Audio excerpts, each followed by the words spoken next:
بسم اللہ الرحمن الرحیم۔ السلام علیکم ورحمۃ اللہ وبرکاتہ۔ ساتھیو اور دوستو، ایک ہی اللہ کی پوجا اور عبادت اور اس کی پوجا میں، اس کی عبادت میں کسی بھی انسان کو ساجی نہ بنانا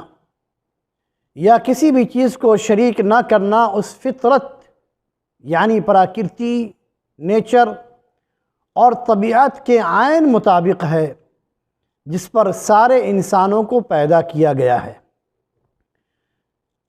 یہ بات جان لینے کی ہے کہ سارے لوگ فطرت اسلام پر ہی پیدا کیے گئے ہیں، یعنی اصل اور طبیعت کے اعتبار سے ہر انسان توحید پرست اور شرک سے دور رہنے والا بنایا گیا ہے۔ اللہ تعالیٰ کا ارشاد ہے سورہ روم آیت نمبر 30، جس کا ترجمہ ہے کہ ایک اکیلے اسی کے ہو کر اپنا منہ، اپنا چہرہ دین کی طرف متوجہ یعنی آکرشن کر دیں۔ اللہ کی وہ فطرت جس پر اس نے لوگوں کو پیدا کیا ہے، یعنی بغیر کسی بھید بھاؤ اور تفریق کے اللہ نے سب کو اسلام اور ایک ہی اللہ کی پوجا پاٹ کے لیے پیدا کیا ہے۔ ساتھی اور دوستو، نبی صلی اللہ علیہ وسلم کا ارشاد ہے جس کا ترجمہ ہے کہ ہر بچہ فطرت اسلام پر پیدا کیا جاتا ہے، پھر اس بچہ کے ماں باپ اسے یہودی یا نصرانی یعنی کرسچن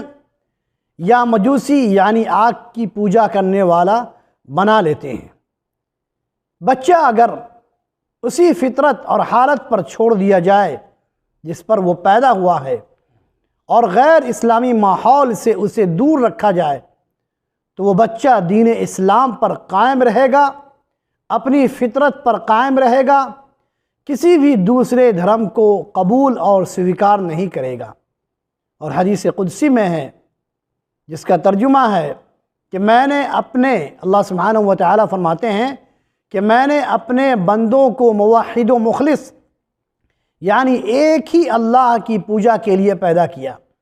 پھر شیطان نے آ کر انہیں ان کے سچے دین سے بہکا دیا۔ ساتھیو دوستو، جب فطرت بدل جاتی ہے، جب انسان کا نیچر دوسرے ماحول کے اثر اور پربھاؤ سے بدل جاتا ہے تو انسانی عقل اپنا کام کرنا چھوڑ دیتی ہے، اور پھر وہیں سے انسان گمراہی کے راستے پر چلنے لگتے ہیں، اپنے رب کے ساتھ دوسروں کو شریک کرنے لگتے ہیں، دیوی اور دیوتاؤں کی پوجا پاٹ میں لگ جاتے ہیں، پتھروں اور درختوں کو پوجنے لگتے ہیں، سورج، چاند اور ستارے کی پرستش کرنے لگتے ہیں، شیاطین کی عبادت میں مشغول ہو جاتے ہیں، گائے، بچھڑے اور چوہے جیسے باطل اور جھوٹے معبودوں کی پوجا کرنا شروع کر دیتے ہیں، اپنے ہاتھوں کے تراشے اور بنائے ہوئے معبودوں کی عبادت میں ڈوب جاتے ہیں۔ اور کمال تو یہ ہے، تعجب تو اس وقت ہوتا ہے کہ نیچر اور طبیعت میں بگاڑ اور ہدایت سے دوری کے باوجود، یعنی جو لوگ اپنے فطرت سے بغاوت کرتے ہیں، اپنے نیچر اور طبیعت سے دور رہنے کی کوشش کرتے ہیں اور دور رہنے کو حق سمجھتے ہیں، وہ اپنے باطل اور جھوٹی بھکتی پر ڈٹے رہتے ہیں، ایمان پر کفر کو پسند کرتے ہیں، لوگوں کو اللہ کے راستے سے روکتے ہیں اور اللہ کے بندوں کو توحید پرستی سے بت پرستی پر لگانے کے لیے خوب محنت بھی کرتے ہیں، یعنی انسان کو دین اسلام سے دور رکھنے کے لیے خوب پیسے بھی خرچ کرتے ہیں اور خوب محنتیں بھی کرتے ہیں۔ ساتھی اور دوستو، یہاں پر آپ کو غور کرنا ہے کہ آپ کو اپنے جیسی لوگوں کی پوجا پر کس نے لگایا؟ آپ کے نیچر اور فطرت میں تو اللہ نے ایک ہی معبود اور ایک ہی رب کی پوجا پاٹ لکھا ہے، تو پھر یہ آپ میں بدلاؤ کیسے آیا؟ آپ تو اصل میں توحید پرست اور مسلمان بن کر پیدا ہوئے تھے، اس دھرتی پر آپ آئے تھے، جسے بڑا ہو کر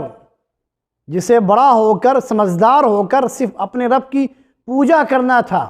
اس کے سامنے اپنے سر کو جھکانا تھا، تو پھر آپ دوسرے دھرم کے پجاری کیسے بن گئے؟ یقیناً اس کا جواب یہ ہے کہ آپ میں یہ پریورتن اور بدلاؤ آپ کے ماتا پتا، آپ کا قبیلہ اور کنبہ، آپ کے آس پاس کا ماحول اور آپ کے سماج کی وجہ سے ہوا ہے۔ آپ نے جب ہوش سنبھالا، جب آپ کو عقل آئی، تو دیکھا کہ ماتا پتا، ماں باپ، آپ کا قبیلہ اور کنبہ اور سماج کے لوگ مورتی کی پوجا کر رہے ہیں،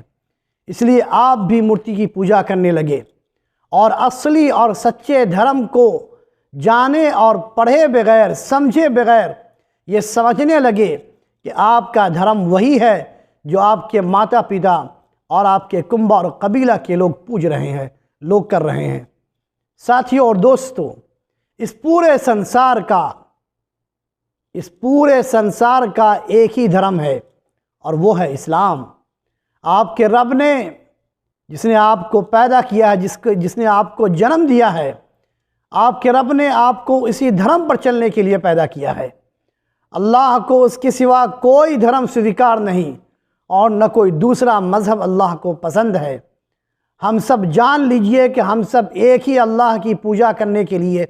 پیدا کیے گئے ہیں۔ پوجا کے لائق اور یوگیہ کوئی بھی نہیں اللہ کے سوا۔ ہمارا دھرم بھی ایک ہے، ہمارا رب بھی ایک ہے،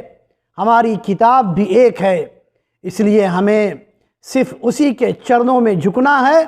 اور صرف اسی کے سامنے اپنے سر کو جھکانا ہے، کسی اور کی عبادت نہیں کرنی ہے۔ اللہ سے دعا ہے کہ اللہ ہمیں دین اسلام کو، اپنی فطرت کو جس پر ہم پیدا کیے گئے ہیں، اسے قریب سے سمجھنے اور اسے قبول کرنے کی اللہ ہمارے اندر ہمت اور صلاحیت پیدا کرے۔ والسلام علیکم ورحمۃ اللہ وبرکاتہ۔